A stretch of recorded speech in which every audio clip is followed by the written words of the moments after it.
What up, everybody? Dummies on the hardwood. Bennie, Bobby, Isaac. Let's roll right into this. So we got a few stories to cover before we get onto our main, the X factors of every team that will make or break team season. What do you guys think? Franz Wagner is going to be out. They don't got Franz. They got Paolo. And it's the same injury too, so they're gonna be out for a while. I know, it's really weird. Torn obliques. That is so weird. That's gonna be disappointing for the Magic. Yeah, man. It's gonna be real disappointing. My question is, who's gonna step up on the offensive end? I mean, they beat. It wasn't a big team, but they beat someone. You lost your two top scorers in Franz and Paolo. They beat Phoenix. Great. Awesome. Anyways, who's gonna be their top scorer? Tonight it was Jalen Suggs. I think he had like 24 points. I think with the Magic, it's gonna have to be by committee. No, I think Jalen Suggs is undoubtedly the number one option. Yeah, but is Jalen Suggs somebody you want to rely on consistently for your offense? I mean, but he's your number one. But you're gonna have to build a committee around that every single night. Is what I'm saying. You know who stepped up too? Goga Bitadze stepped up 21 points. He's underrated. He is 14. They need to play Cole Anthony more. That's where they're going to get their offense from. They're going to need Cole Anthony. One guard. He's a spark plug off that bench. He's a real young spark plug off that bench. Well, he needs to be that spark plug for the Magic because they have zip offense right now. Without Paolo and Franz, let's be honest, they're a playing team. Unless they face real contenders, they're not going to do much. What's another thing? What's going on with your Lakers? You guys got smacked by 41. By the Heat, nonetheless. I just don't know what to say at this point anymore. I really don't. Really don't. It's just, to me, it's just frustrating having to watch every Laker game and Lakers losing to teams that they need to beat. Like, to allow that many points and lose by 41 against the Miami Heat, it's ridiculous. JJ Redick called them out, basically saying that there needs to be some sort of accountability on the court. And I do. And it starts at the top with LeBron James and Anthony Davis. AD's playing with plantar fasciitis, but at the same time, too, you out there playing, you got to perform. That's the bottom line. Is it time to rebuild? Man, I don't know if rebuild's the right terms, bro. I just think they need to make a couple moves. With what? Yeah, who's your best trade chip? D'Lo at this point. D'Lo gave Vincent, Rui. Yeah, Rui got to go, They're going to have to give up some picks because LeBron. Don't do it. They're going to have to, and don't do it. I'm for it. God. Lakers need something. No wonder you guys are in the state that you guys are in. No, we got in the state when we decided to trade for Russell Westbrook and we blew up that championship team. Every Laker fan is reeling from that. I'm still reeling from that shit. Really quick. Ja Morant got ejected for a stupid reaction. Thoughts? For showing his frustration and being human in emotion? I mean, there's obviously a fine line between, displaying emotion and, just flat out being stupid. Knowing Ja Morant doing that stuff, that shit doesn't surprise me one bit. I mean, with what he's brought to the table, look, like I said, he's a talented player. I'm just gonna keep it real. Like, he need to mature. That's what he need to do. Did you see the plays? Yeah, Did you see the plays? They were legitimate gripes. Like, legitimate. Like, the first one, like, okay, Domantas Sabonis is pushing him out of bounds. Like, can you not, like, we get it. Like, I agree he needs to be more mature about it. But at the same time, too, you got to gripe. Like, bro, what the fuck? You're right in front of me. Why don't you blow the whistle? There's a point. And this season, I feel the officiating has just gone so horrible. Time out. We need to talk about the officiating because I actually like the officiating this year, man. I do, too. And the reason why I like it is because of this reason. We got players who are getting bailed out on every call, on non-calls, right? LeBron, let's just be very transparent. LeBron James travels, James Harden travels, all these superstars, Giannis travels. Keep it a buck. Like, blow the whistle more, and all these little ticky-tack going up, getting that contact, who cares? Here's the Play thing. through it. It creates I believe a mountain of like stopping the game for like about several minutes, which kind of like ruins the flow of the game, ruins players and ruins the atmosphere. That's just my thing. Like, there's coaches challenge that would take 5 minutes, 7 minutes. Way too long. When it's way too long. So the over simple calls. I mean, I'm not against the officiating, but I think it's they're trying to do too much at this point, and the players aren't for it. But I do agree with Benny. I do like it. It's better, but there has to be a line. I just think there needs to be a line too, and you can't miss calls that are blatant, are obviously blatant, like the Giannis on JT. We knew that was a foul, but this one with John Morant and DeMar DeRozan, you could argue, yeah, he bumped. There was no foul. There was no foul, none. John Morant got called for a soft foul, for a ticky-tack foul. You know, the NBA right now is at a point where they've realized that the ratings are so low that they're really telling the officials, hey, we need to step up the officiating because we need more ratings. You know, why are they going to the China games? Why are they going to China? More ratings. Expand globally. Because right now, NBA ratings are in the dumps. Nobody's really watching. Yeah, unfortunately, it's the truth. Nobody wants to watch a bunch of players cry every single possession. And this is kind of a bad timing because remember, next year they're going to go to streaming. Do you think people are going to want to pay extra money to just watch games where players just complain and they're No. like, hey, Hell 5 no. seconds? Hell no. In my opinion, this is just my overall perception of, you know, our league these days.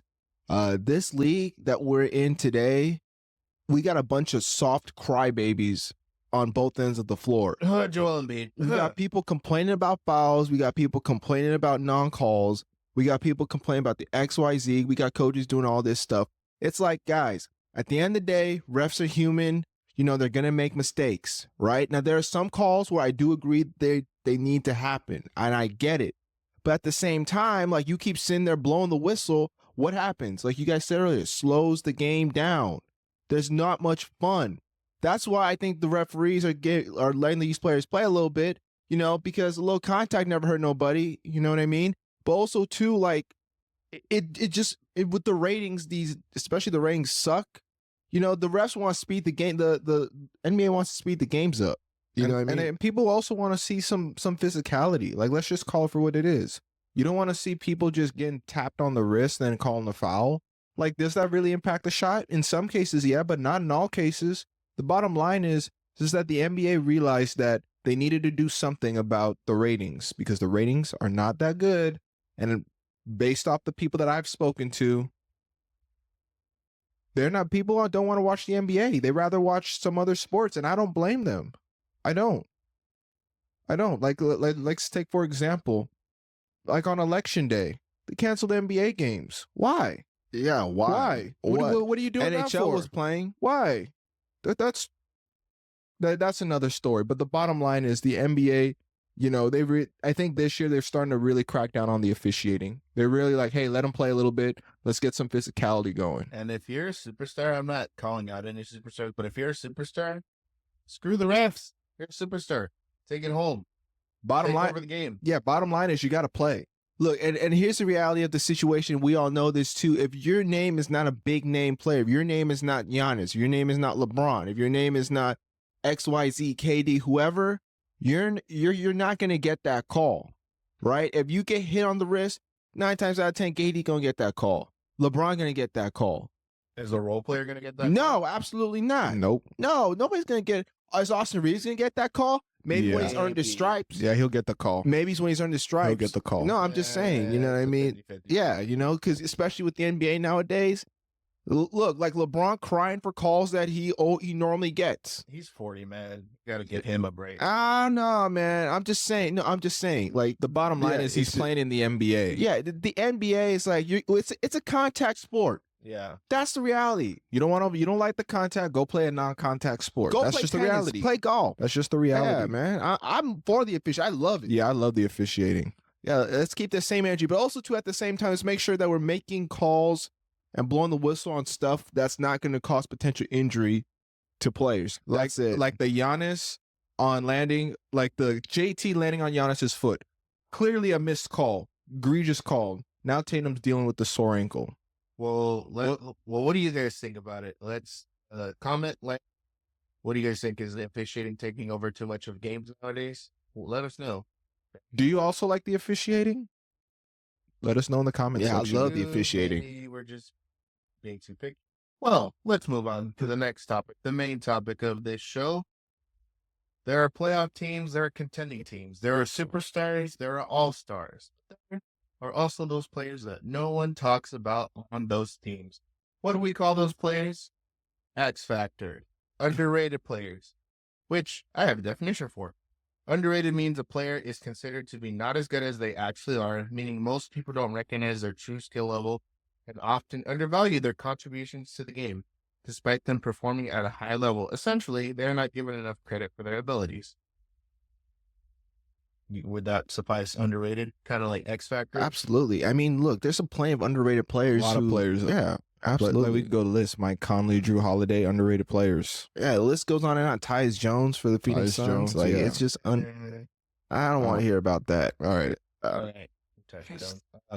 Bennie, let's start with you. Who are your underrated X factors for your teams? You want to list off your teams real quick? Yeah, and we're talking about the Western Conference, right? Yes, sir. This is the Western Conference edition. Sorry, I meant to say that. Western Conference edition, X factor.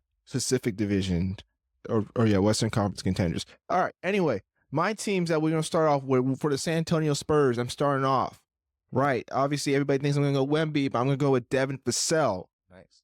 Because Devin Vassell, this guy, let's keep it real, he's a young scorer. Before Wemby came into the mix, he was leading the San Antonio Spurs in scoring. Let's keep it a buck, right?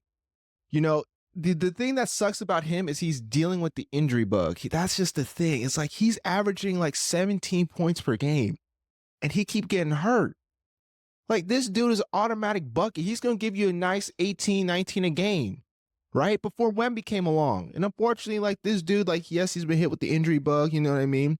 But off the bench, he's putting in those points. You know what I mean? The fact of the matter is, Vassell's a scoring option on the Spurs. Me personally, I think he's a number 2 option, right behind Wemby. I agree.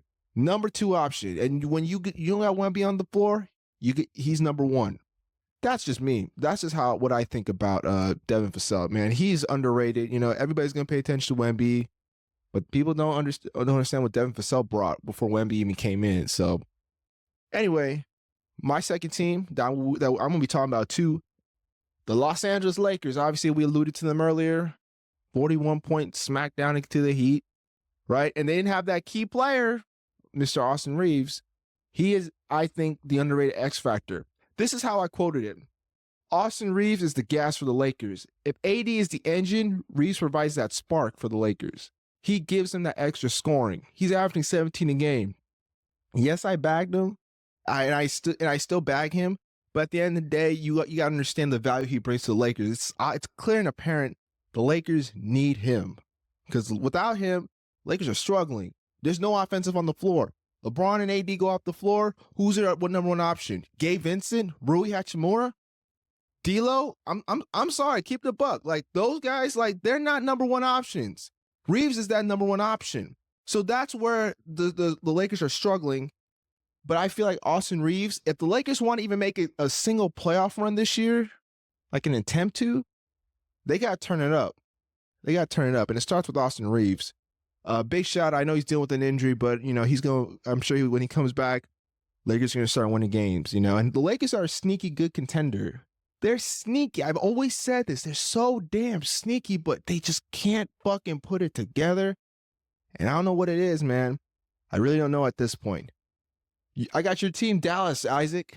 I got to give credit where credit is due. Dallas is balling this year. Do I still believe in them? I'm about an 80-20 with them. You know, I still have a little faith in them. But, you know, Kyrie is obviously the Batman, is the Robin to Luka. Because without Luka or Kyrie, the Mavs are struggling. Granted, they played well. They played well without him. I'm going to give my credit. I'm going to acknowledge it. Right? I still think they're pretenders. You know, they still got a long ways to prove, but they're 3rd in the West. So I got to give my flowers to them. Right? Like I said, if Luka doesn't play well, Kyrie doesn't play well, Mavs don't play well. That's just the reality of it. You know, and, you know, with Kyrie, let's just keep it real. Kyrie, he's a number 2 option. Let's just call for what it is. He went to be a number 1 option in Boston. How'd that go? It fizzled out. Number 1 option in Brooklyn. Actually, he really wasn't. He was always number 2 to KD. What happened? Fizzled out. Now he's in Dallas. Now he's finally kind of settled into the role. I think Kyrie's going to do well with Dallas. You know, I think he's going to really ball out. Last but not least, the Memphis Grizzlies. And I know they beat my Celtics last night. I got to give credit. They beat them by 6. But this Grizzly team, you guys got to keep it real. Like, you cannot sleep on this Memphis Grizzly team. You cannot sleep on the Grizzlies. They're balling. I mean, I personally think like that they're better than obviously Dallas as of right now, you know? That's just a hot take for me. I believe so too. Yeah, they're balling out, dude. They're balling out. Let's finish your statement. They're balling out. All right. But you know, the Grizzlies, this man, Triple J, Jaren Jackson Jr., he's been incredible for the Grizzlies. When John Morant stepped out or when he was gone, this dude was averaging 23 and I believe 22. He was averaging 22 last year when John Morant was out. This man's important for the Grizzlies. No Triple J, no defensive anchor. Grizzlies aren't winning games. That's why the Grizzlies struggled last year. That's why they ended up with Zach Edey, you know? But personally, me, like, Triple J is way more valuable than John Morant. That's just me. You know, because Ja already brings it. You already know what you're going to get with Ja, but I don't think Ja's really necessarily able to carry a team yet, in my opinion. Yes, he does play a role in helping the Grizzlies, but I think Triple J is more of that X factor. He's that glue guy. He brings it all together. You know what I mean? You get defense, you get scoring, you get three-point shots. I mean, this dude's almost a 7-footer hitting threes, so like a 35% clip. Come on now. Like, I mean, he's way more valuable than John Morant. That's just my opinion. I'll take Triple J, you know, as my most valuable and underrated player for the Memphis Grizzlies. So fair. That's fair. Defensive Player of the Year. He won it last year. Defensive Player of the Year. So, yeah. For me, like, these players are important to their team's success. You know, without them, they ain't winning games. Without Austin Reaves, Lakers ain't winning. Without Kyrie, the Mavs ain't winning. Because, dude, let's keep it a bug with Isaac real quick. No Kyrie.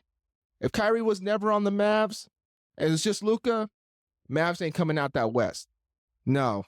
But I'm 100% acknowledging Exactly. that for sure. Exactly. You know what I mean? I gotta give credit to Najee Marshall. 4 20-point games. You want to go to that? Here we 4 go. 20-point games? This is Isaac's guy Here right we here. go. This is Isaac's guy 4 right here. 20-point games. This Isaac's guy right here. Doing it on both ends of the floor. This is 4 Najee Marshall. 20-point game. This is Isaac's guy. You Keep wish it. you had those 20-point games after you got blown out by 41 points. Najee Marshall. But good take. Yeah. Good takes. I Yeah. agree with that. I agree with that. Yeah, I agree with appreciate that. I appreciate that. But What do you think about his picks, buddy? no, those are really good picks. I'm curious to know, what do you think about Desmond Bane for the Grizzlies being one of those X factors? Because the thing with him is he's showing right now signs of like injury proneness. So because basically if you don't have John Morant and there's Jaren Jackson Jr., who's going to help Jaren Jackson Jr.? Desmond Bane. Desmond Bane's that 20-plus per game scorer. Let's be real. Who's got a more complete offensive game? John Morant or Desmond Bane? Desmond Bane. Desmond Bane. Absolutely. 3-level scorer. John Morant's just a finisher. Is his shot consistent? No, it's not. So I would argue too that I think the most important person on that Grizzlies team would be Desmond Bane. He's really struggling though this year. Yeah, but I mean, like, I see where you're coming at with Desmond Bane, and I'm not down what his ability he brings, but I'm just looking at it from an overall value standpoint. I agree they're both valuable, but who's more valuable? I'm talking about in terms. Yeah, I get that, but I'm talking about in terms of the injury. Oh, in terms of Both are injury prone. yeah, both Both of them. But I'll still take Triple J any day of the week. You know what I mean? Like, I'm getting more defense with him. I'm getting more 3-point shooting with Triple J. You know, I'm getting more 3-point shooting from Desmond. You get a good balance. Basically. You complement them. The thing is like Desmond Bane's a 2-guard, so it's obviously, it's expected. But you know what I mean? I'm just saying, like, I think Triple J provides that more value for the all around Grizzlies. defense. Yeah. All right. Yeah. Fair. What do you guys think about Bennie's X factors? Is he fair? What do you guys think are the X factors to his team? Like, comment, subscribe. Let us know. I'm going to go straight into my X factors, and I'm just going to keep it short, sweet, and simple. Like the Lakers. The Rockets' X factor right now is Jalen Green. I think Jalen Green Jalen Green's that guy that really needs to be that one that steps up. You know, he's the type, like, he reminds me of a poor man's Zach LaVine. He is. He really Like, is. He'll He's a score. bucket. He'll score 2 points in one half. The next half he'll pop up for 20. You'll still take 22, but he's a high volume shooter. You know, in the come playoff time, is Jalen Green going to show up in the playoffs? That's debatable. That's debatable. So Jalen Green to me is the Rockets' X factor. If he can just clean up his volume and efficiency, this Rockets team is next level. Because Alperen Şengün is clear number 1. Jalen Green's number 2. You wouldn't argue Fred VanVleet? I got to interrupt. Fred VanVleet's number 3. Wait, what? Yeah. I think Fred VanVleet number Fred 2. VanVleet number 3. He's a number 3 option. Oh, yeah, he's man, a number 3 okay. option. Yeah, he's a number 3. Continue. We'll He's a let number you- 3 Yeah, option. I'm finish gonna your wait. list. I'm gonna save. I'm gonna fall back. Yeah, Go ahead. the Suns is Bradley Beal. Bradley Beal needs to be healthy in order for the Suns to compete. We didn't have a full season of Bradley Beal last season. Yeah, We're not yeah. seeing a full season of Bradley Beal this season. We aren't gonna have. But the bottom line is, though, if the Suns are gonna get far in the West, it's gonna run through. It's gonna have to be through Bradley Beal. It's gonna have to be through Bradley Beal. The Oklahoma City Thunder, Chet Holmgren, and health. That's the bottom line. Health. Chet Holmgren's been out. Is gonna be out until when? like till next year, like Sometime like, sometime I next think year. a month before a month before the playoffs, something like that. Yeah, he's going to be out for a while. So what it's going to come down to for the Oklahoma City Thunder is the health of Chet Holmgren. Provides that outside shooting, defense. You know, Holmgren's going to provide that much needed offense, much needed two-way defender that the Thunder need at the rim, because they have a formidable duo with Hartenstein and Chet Holmgren when healthy. So those are my X factors. I absolutely agree. It's just I have an issue with Fred VanVleet being a number 3 option on the Rockets. I think he's more of a number 2. Well, man, I was won a title.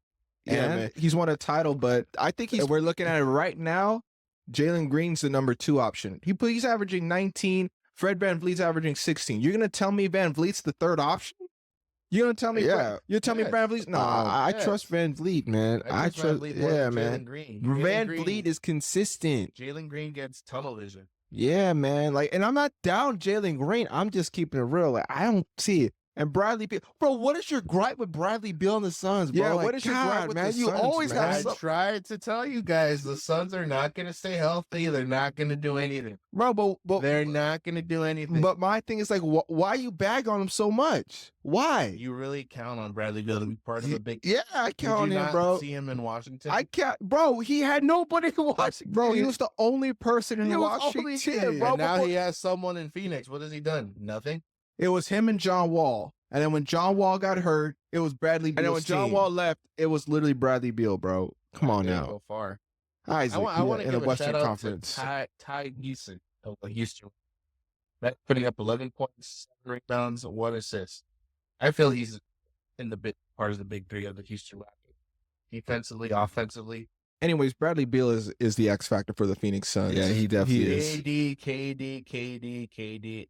But, KD. bro, you know what you're gonna get with KD, but you know Brad Beal gonna They got yeah. smacked by the Magic. bro. It doesn't matter. The Magic are a contending yeah, it team. doesn't matter. It doesn't matter. In playoffs, KD's not going to be there. What's going to happen? They're going to get their gas kicked out the door. Oh, I'm not disagree with you. but- Suns hater. I'm just speaking facts, man. I'm not going to deal with a healthy. If they're healthy, I don't care.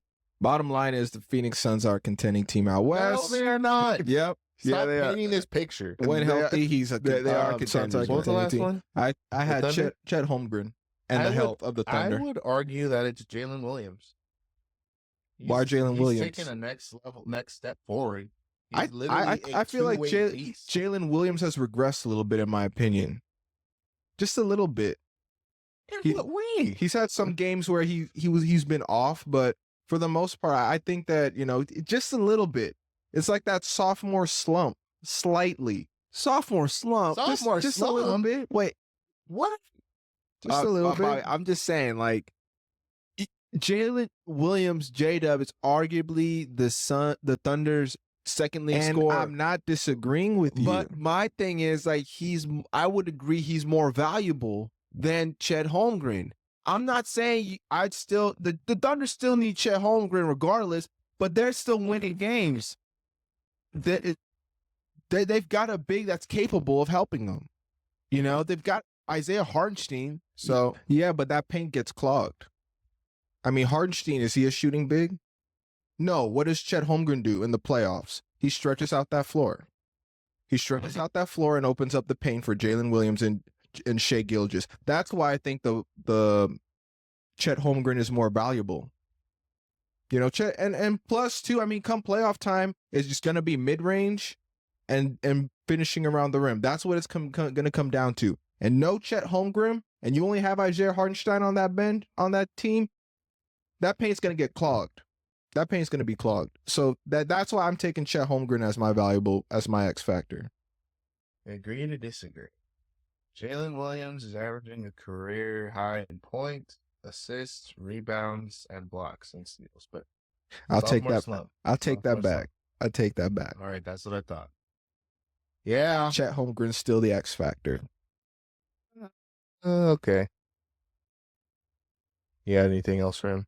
Nah, I'm good, bro. I'm good. What you got? What are your teams, Isaac? Who I you got the T-Wolves, I got the Nuggets, and I got the Clippers. So my X factor for the T-Wolves, I got to go with Nas Reed, 6'9", putting up about 13 points, 5 rebounds, 2 assists. He's be small ball 5, 4, quick enough to take off bigs and then to dominate smaller players on him. He can play off the ball. He doesn't need the ball. He's that spark of energy. I feel he's the X factor. Just he's a bright spot in the Timberwolves, in my opinion. Then I got to go with, for the LA Clippers, I know this isn't going to pop out at anyone. Chris Dunn, 7 points, 4 rebounds, 3 assists. The defensive rating with him is about 102. Clippers have the 4th best defense in the So, NBA. check They're this balling. out. With Chris Dunn on the floor, they're 102. Without him on the floor, they're 112. 112. Give up about 10 more points with Chris Dunn. And like I'm saying, his numbers don't jump off the page, but it's his defense that they're really there for. And that Clippers team is really scrappy, so they need that from Chris Dunn. top 6 team out west, in my opinion. I would. The defense will take them Top 6. Not much farther. Yeah, they could they could eke into the top 5 at this point, but Yeah.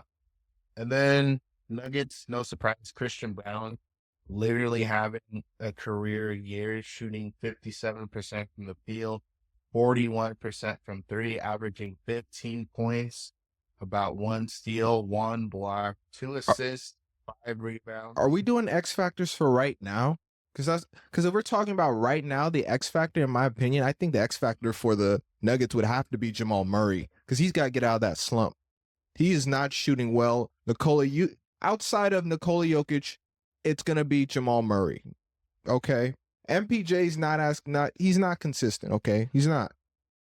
Jamal Murray is not hitting his threes at a clip this year. He's shooting like what, mid-30s, low 30s, something like that this year. Yeah, low mid-30s. And the Nuggets are just, I mean, they're just one of those teams. They remind me of the Lakers, just inconsistent.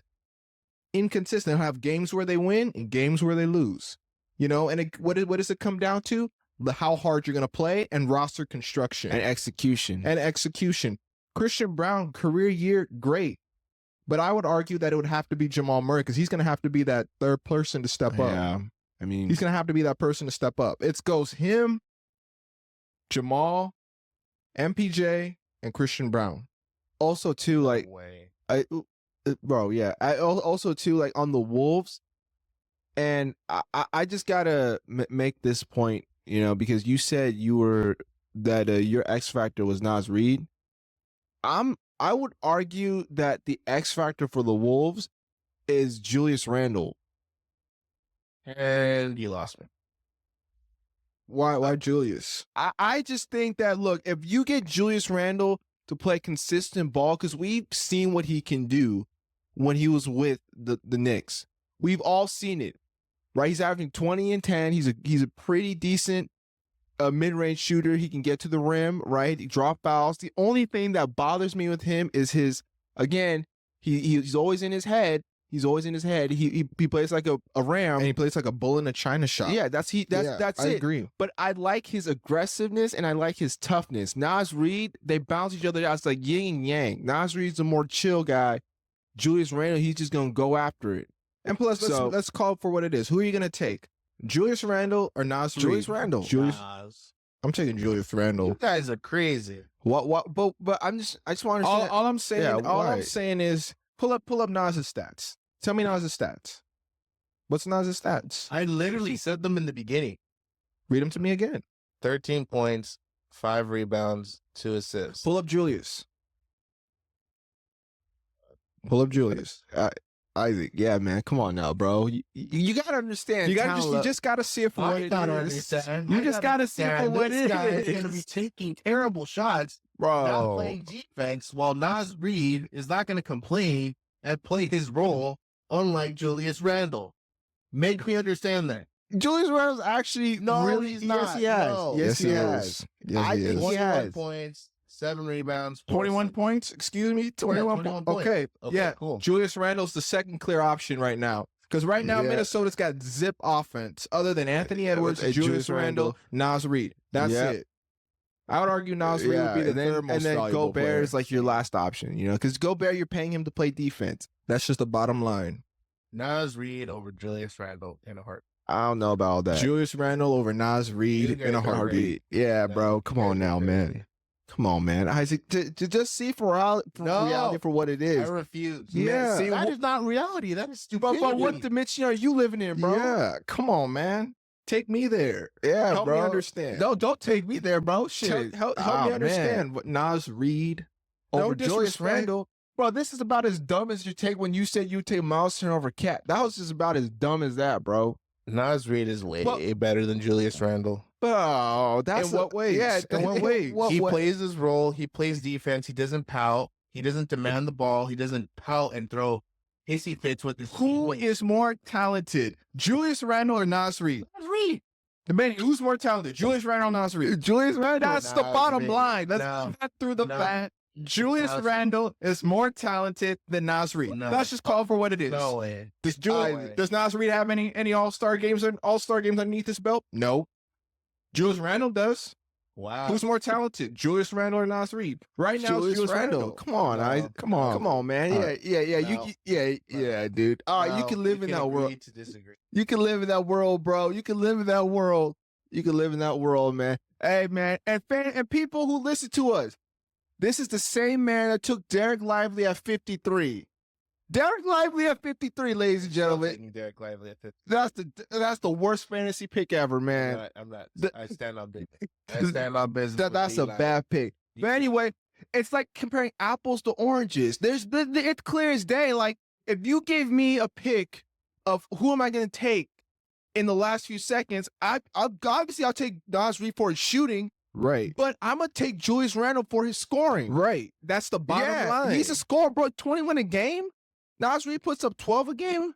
No disrespect, but I agree. I need a bucket. I need agree. Julius Randle. I agree that Julius Randle does not provide that defense. I agree in that aspect. But if we're looking at pure talent, it's clearly Julius Randle. Clearly. yeah, clear as day. Clearly Julius Yeah, Randle. it's clear as day, man. Nas Reed. All right, it's like apples to oranges, man. It's like saying, like, dude, like it's about as dumb as when you say Cat. Miles Turner's better than Cat. That was the dumbest take ever, man. But do we have any closing thoughts? yeah, Isaac, what else? What other dumb takes you have to say, bro? God, man. You guys lost to the Grizzlies because you shot 63 pointers. Hey, it's all That's gonna good. Be the death of you. That's what All you right, say right all now. right. We're throwing jabs, man. We're throwing I'm jabs. not All throwing right, jabs. I'm just that's a stating jab, facts. bro. That's I'm a just jab. stating facts. I'm just stating facts. That's a I'm jab, just bro. stating facts. That's not a jab. That's a I'm just jab. stating facts. All right, Isaac. Am I saying something outlandish? No, bro. Okay, but, then. I'm but not it saying kind of something came out as a It is jab, not bro. a jab. It I'm kind of just did. speaking from facts. It kind of did, bro. You know, there's a thing as such as going to the basket or shooting mid-range shots. Now that's a jab. Hey, we got projections. Projections. Projections are meant to be broken, by the way. I'm just saying, man. I'm just Bobby, saying. what do you think about the 63s that the Celtics took? Out of how many threes did they make? They only made like 16. 69 or 63? Yeah, I mean, I've said it before. It's going to be the death of the Celtics. If they don't I'm make not threes, lying. I agree. It's going to be the death of the Celtics if they don't hit their three balls. But, it's just one of those nights in the NBA, Everybody's due for it. They're going to be due for a night. So, 63 points and you play a Grizzlies team, you're going to win. They only made 18 out of 60. 18 out of 60. So that's probably, let's see here. 54. 18 out of 60? Yeah, so that's 54 points. That's less than 30% from deep.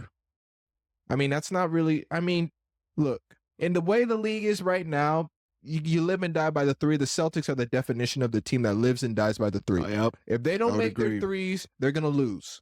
But if they make their threes, they're going to win. That's what happened to the Lakers the other night, too. Miami just just was draining threes. That's just the bottom line. What are you going to do? What are you going to do? And the Lakers played Olay defense. What are you going to do? Olay. Nothing. So the bottom line is just, yeah, I agree. The Celtics are gonna live and die by the 3-point shot, and I do think that they are one of my picks to come out of the East. They're the top pick and clear top pick.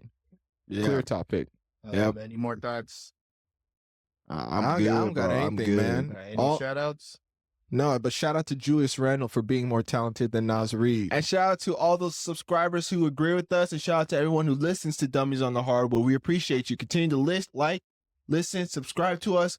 YouTube, Spotify, Apple Podcasts. Follow us on Instagram. We appreciate the support. We do appreciate all the engagement, and keep it up, guys. We do appreciate it. Also, again, before I forget to mention, big shout out to Bradley Beal, bro. Hope you get better. You gonna help the Suns this year. All right, Isaac, take us away, bro. No, you got anything to say? These two are idiots. Oh, yeah, I agree. Good night, everybody. All right, good night, y'all. Good night, guys.